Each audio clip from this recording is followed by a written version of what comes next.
Good morning बच्चों। कक्षा 10 में एक चैप्टर मैं आप लोगों को पढ़ा चुका हूँ। दूसरा चैप्टर आ जाए a letter to God. A letter to God, ईश्वर के नाम एक पत्र। और इस लेसन को लिखा है सी.एल. फ्रंटस ने, समरी ऑफ द लेसन। और इस लेसन का सारांश है, this lesson is the story of a poor farmer Lencho. This lesson माने ये पाठ जो है या ये अध्याय, is the story of a poor farmer, ये गरीब किसान लेंचो नाम के एक गरीब किसान की कहानी है। ये लेसन जो है, ये पाठ लेंचो नाम के एक गरीब किसान की कहानी है। Lencho was very hard working. Lencho एक परिश्रमी किसान था and A firm believer of God, और उसका जो है ईश्वर में अत्यंत विश्वास था। 1 year his harvest was totally destroyed. 1 year माने एक वर्ष। हिज हार्वेस्ट मीन्स होता फसल, वाज टोटली डिस्ट्रॉयड, पूर्ण रूप से बर्बाद हो गई। And no one was there to help him, और वहां उसकी कोई भी सहायता करने वाला नहीं था। He writes a letter to God, उसने एक जो है ईश्वर के नाम, ईश्वर को एक पत्र लिखा। एंड आस्क हिम, और उससे ये कहा कि to send him some money, कि वो उनके लिए जो है उसके लिए कुछ धन भेज दें। The postmaster surprise to see the letter, उस पत्र को देखकर, फॉर गॉड ईश्वर के लिए, उस पत्र को देखकर अत्यंत अचंभित हुआ। ओपन्स, उसने खोला, एंड रीड्स इट, और उस पत्र को पढ़ा। The post master send Lencho some money, post master ने लेंचो को कुछ धन भेजा। ऑन बिहाफ ऑफ गॉड, ईश्वर के उत्तराधिकार के रूप में, ईश्वर की तरफ से उसने जो है लेंचो को कुछ धन भेजा। But Lencho finds the money short, लेकिन लेंचो ने उसमें धन को कम पाया। He again writes a letter to God, उसने पुनः जो है ईश्वर को एक पत्र लिखा।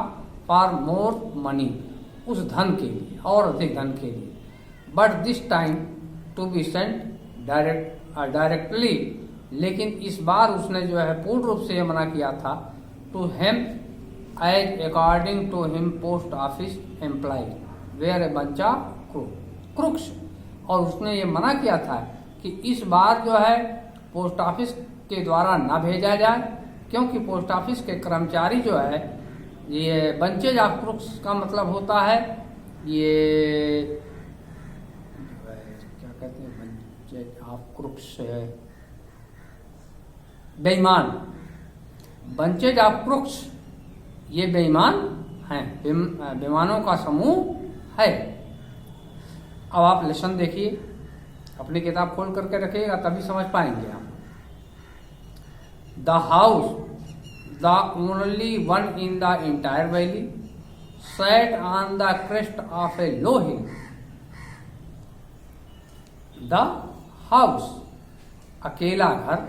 The only one in the entire valley, entire means होता है विस्तृत, वैली मीन्स घाटी। एक अकेला घर है एक बहुत बड़ी घाटी में। Set on the crest on a low hill, और वो पहाड़ी की निचली, क्रेस्ट मीन्स होता है शिखर या चोटी, पहाड़ी की निचली चोटी पर वो घर स्थित है। फ्रॉम दिस हाइट, और इस घर की ऊंचाई से, one could see the river, वहां से आप नदियां देख सकते हो। And the fields of ripe corn, और पकी हुई फसलों के खेतों को देख सकते हो। डॉटेड विद द फ्लावर्स, जो फूलों से लदी हुई थी। And that always promised a good harvest, और जो हमेशा ये वादा करती थी कि हम आपको एक अच्छी फसल देंगे। ये लेंचो का घर था। वहां कहाँ था? पहाड़ी की एक निचली शिखर पर था, जहां से आप एक वैली में, वैली मीन्स होता है घाटी, पर्वतों के बीच में जो स्थान होता है उसको घाटी हम कहते हैं। एक घाटी में, और उसकी निचली शिखर पर लेंचो का घर था। फ्रॉम दिस, और उस घर से वो जो है अपने खेतों को या नदियों को बड़ी आसानी से देख सकता था। And the field of ripe corn dotted, और जो है राइप कॉर्न मीन्स होता है पकी हुई फसलों के जो खेत थे उसके, डॉटेड विद द फ्लावर्स, वो फूलों से लदे हुए थे, that always promised a good harvest, जो हमेशा वो वादा करते थे कि हम आपको एक अच्छी फसल देंगे। The only thing the earth needs was a downpour, the only thing, वहां एक ही चीज की जरूरत थी, द, ये अर्थ माने उस पृथ्वी को, नीडेड माने जो चाहती थी, आवश्यकता थी उसको, was a downpour, was a downpour means होता है वर्षा की बौछार, और एट लीस्ट ए शोवर, या हल्की वर्षा, यहाँ केवल जो है बूंदों की, वर्षा के बूंदों की जरूरत थी।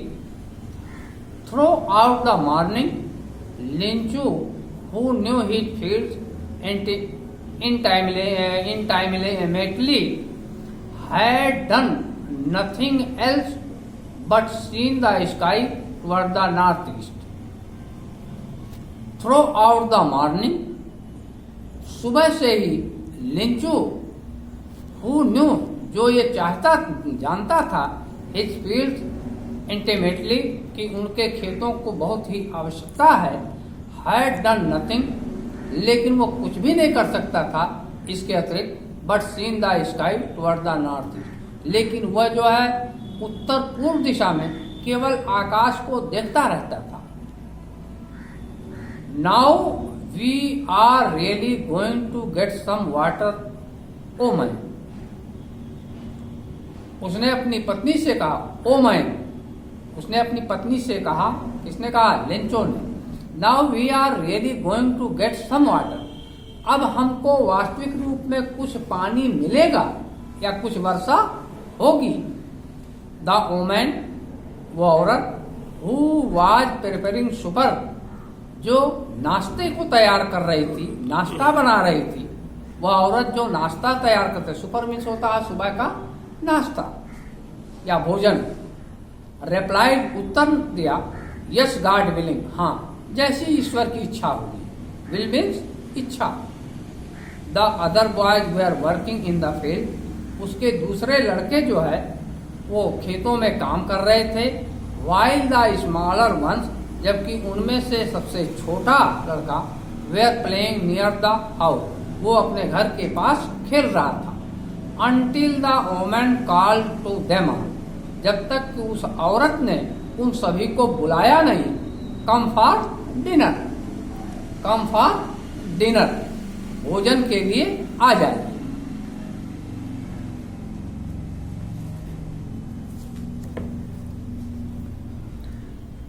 It was during the meal, it was during the meal, भोजन के बीच में ही, that just as Lencho had predicated, जैसा ही लिंचू ने जो है ये अनुमान लगाया था, big draft of rain began to fall, वर्षा की बड़ी बड़ी बूंदें गिरने लगी। In the north east huge mountains of clouds could be seen approaching, in the north east means उत्तर पूर्व दिशा में, ह्यूज माने जो है बहुत विस्तृत रूप में, अत्यंत घने रूप में, माउंटेन्स ऑफ क्लाउड्स माने बादलों के झुंड या बादलों के पर्वत, यहाँ बादलों पर्वत नहीं होगा, पर्वत के अर्थ में नहीं होगा, बादलों के झुंड, कुड बी सीन अप्रोचिंग, आते हुए प्रतीत हुए, दिखाई दिए।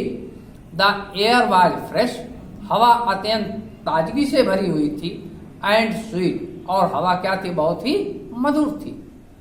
The man went out for no other reason, ये सब आदमी किसी भी रीजन मीन्स होता कारण, किसी भी कारण के बिना वे बाहर निकले, then to have the pleasure of feeling the rain on his body, और जिससे वो अपने शरीर पर जो है जो वर्षा हो रही थी उसके आनंद को लेने के लिए। And when he return he exclaimed, और वे सब जब वहां से वापस आए, ही exclaimed, तो उन्होंने ये व्याख्या किया। बाकी